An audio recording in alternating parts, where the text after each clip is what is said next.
Viewers, welcome once again to this channel. Eid मुबारक, रमज़ान मुबारक। ईद उल फित्र एक महत्वपूर्ण उत्सव है जो रमज़ान के अंत का प्रतीक है। इस चर्चा में हम ये पता लगाएंगे कि विभिन्न मुगल सम्राटों और राजाओं ने ईद कैसे मनाई। मुगलों के बीच ईद मनाने की पद्धति में काफ़ी भिन्नता थी। हर शासक ने अपनी अलग परंपराएं अपनाई। ये अलग अलग प्रथाएं अक्सर शासक की शक्ति और नीतियों को दर्शाती थीं, जिसका ईद के पालन पर सीधा असर पड़ता था। फिर भी ईद उल फित्र पूरे मुगल राजवंश में एक महत्वपूर्ण उत्सव बना रहा। हम मुगल साम्राज्य के संस्थापक बाबर से शुरुआत करते हैं, जिनका जन्म 14 फरवरी 1483 को हुआ था। छोटी उम्र से ही बाबर को कई संघर्षों का सामना करना पड़ा। वह 12 साल की उम्र में गद्दी पर बैठा, लेकिन परिस्थितियों के कारण उसे समरकंद का अपना राज्य छोड़ना पड़ा। उसका अधिकांश जीवन युद्ध और युद्ध के मैदानों में बीता। उसने कभी भी आराम और विलासिता को प्राथमिकता नहीं दी। बाबर ने भव्य समारोहों और विस्तृत दरबारी अनुष्ठानों में लिप्त होने के बजाय मुख्य रूप से सैन्य विजय पर ध्यान केंद्रित किया। अपनी जीवनी बाबरनामा में उसने रमजान के अपने उत्सवों का उल्लेख किया और प्रत्येक वर्ष अलग अलग स्थानों पर उन्हें मनाने का जानबूझकर चुनाव किया। यह निर्णय जानबूझकर लिया गया था, जो उस समय की राजनीतिक और सैन्य परिस्थितियों को दर्शाता था।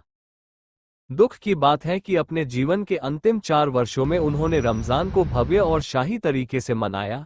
इस समय तक उन्होंने भारत के उत्तरी क्षेत्रों में खुद को स्थापित कर लिया था। अपनी सैन्य व्यस्तताओं के बावजूद वे रोजा रखते थे और रमजान के दौरान विशेष प्रार्थनाएं तरावीह अदा करते थे। हुमायूं दूसरे मुगल बादशाह और बाबर के बेटे थे। उन्होंने 1530 से 1540 तक और फिर 1555 से 1556 में अपनी मृत्यु तक शासन किया। अपने शासनकाल के दौरान उन्होंने रमजान को भव्य शाही तरीके से मनाया। हालांकि 17 मई 1540 को हुमायूं को शेर शाह सूरी ने हरा दिया। हुमायूं ईरान में निर्वासित हो गए। निर्वासन में रहते हुए उसने अपने पिता बाबर की तरह ही रमजान मनाया।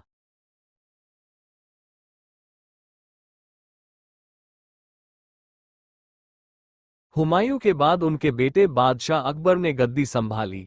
अकबर ने अपना राज्य स्थापित किया और रमजान के उत्सवों में बदलाव किए, नए दरबारी शिष्टाचार और परंपराओं का निर्माण किया। बादशाह जहांगीर ने अकबर के बाद ईद के त्योहार के दौरान उनके द्वारा स्थापित रीति रिवाजों और परंपराओं को कायम रखा। धीरे धीरे अकबर द्वारा शुरू किए गए शिष्टाचार और प्रथाएं मुगल परंपरा का स्थायी हिस्सा बन गईं। ईद के दिन जहांगीर अपने दरबार से निकलकर ईदगाह जाते थे। वहां सम्राट जहांगीर नागरिकों से मिलते थे और उन्हें उपहार देते थे। महल में वापस आकर वे विभिन्न संतों और धार्मिक संस्थाओं को दान देते थे। उन्होंने इस अवसर का उपयोग अपने दरबारियों और महान अधिकारियों को बढ़ावा देने और सम्मानित करने के लिए भी किया। बादशाह शाहजहां के शासनकाल में ईद उल फित्र का जश्न बहुत धूमधाम और भव्यता के साथ मनाया जाता था। वंचित व्यक्तियों को राहत, दान और नियमित भत्ते प्रदान किए जाते थे। ईद के दिन शाहजहां ईदगाह तक एक भव्य शाही जुलूस लेकर जाते थे। दिल्ली शहर को खूबसूरती से सजाया जाता था और आसपास के शहरों और गांवों से लोग अपने शासक की एक झलक पाने के लिए उत्सुकता से राजधानी में उमड़ पड़ते थे। बादशाह घोड़े या हाथी पर सवार होकर ईदगाह जाते थे।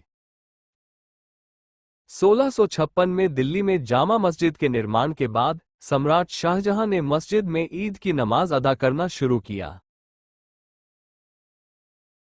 शाहजहां के शासनकाल के बाद जब औरंगजेब गद्दी पर बैठे तो उसने ईद के जश्न में बदलाव किए। उसने पहाड़गंज में एक अलग ईदगाह बनवाई और अपने पिता द्वारा बनवाई गई जामा मस्जिद के बजाय वहां ईद की नमाज अदा करने का फैसला किया। 1707 में औरंगजेब की मृत्यु के बाद उसके उत्तराधिकारियों ने सीमित संसाधनों और अधिकार के साथ उसी उत्साह के साथ ईद उल फित्र का उत्सव मनाना जारी रखा। मुगल साम्राज्य के आखिरी राजाओं में से एक अकबर शाह द्वितीय रमजान के आखिरी शुक्रवार को जामा मस्जिद तक एक भव्य जुलूस का नेतृत्व करते थे। मस्जिद में प्रवेश करने से पहले वे वजू करने के लिए चांदी की कुर्सी पर बैठते थे। उनके सेवक जोर से सभी को रास्ता खाली करने के लिए कहते थे। राजकुमार और रईस उनके पीछे चलते थे। नमाज की शुरुआत में बादशाह का मुसल्ला इमाम के पीछे रखा जाता था।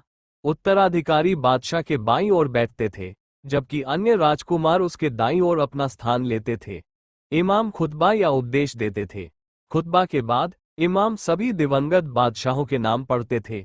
नमाज पूरी होने के बाद बादशाह किले में लौटने से पहले आसार शरीफ का दौरा करते थे। रमजान के 29वें दिन चांद देखने के लिए प्रतिनिधि भेजे जाते। ईद उल फित्र के जश्न की शुरुआत चांद के दिखने पर निर्भर करती है। कुछ मामलों में दूसरे स्थान से चांद दिखने की पुष्टि करने वाला पत्र प्राप्त होता है। चांद दिखने पर पारंपरिक रूप से 25 तोपों की सलामी दी जाती है। अगर चांद नहीं दिखता है तो रमजान के 30वें दिन तोपों की सलामी दी जाएगी। चांद दिखने पर तोपें, शामियाना और कालीन तैयार करके रात में ईदगाह भेज दिए जाते थे। इस अवसर पर हाथियों को रंगा जाता है और सजाया जाता है। अगली सुबह बादशाह ईदगाह के लिए रवाना होने से पहले मिठाई का आनंद लेते हैं। ईदगाह से लौटने के बाद बादशाह दीवान ए खास में दरबार लगाते थे। बादशाह सभी से भेंट और उपहार स्वीकार करते थे। इस वीडियो को देखने के लिए धन्यवाद।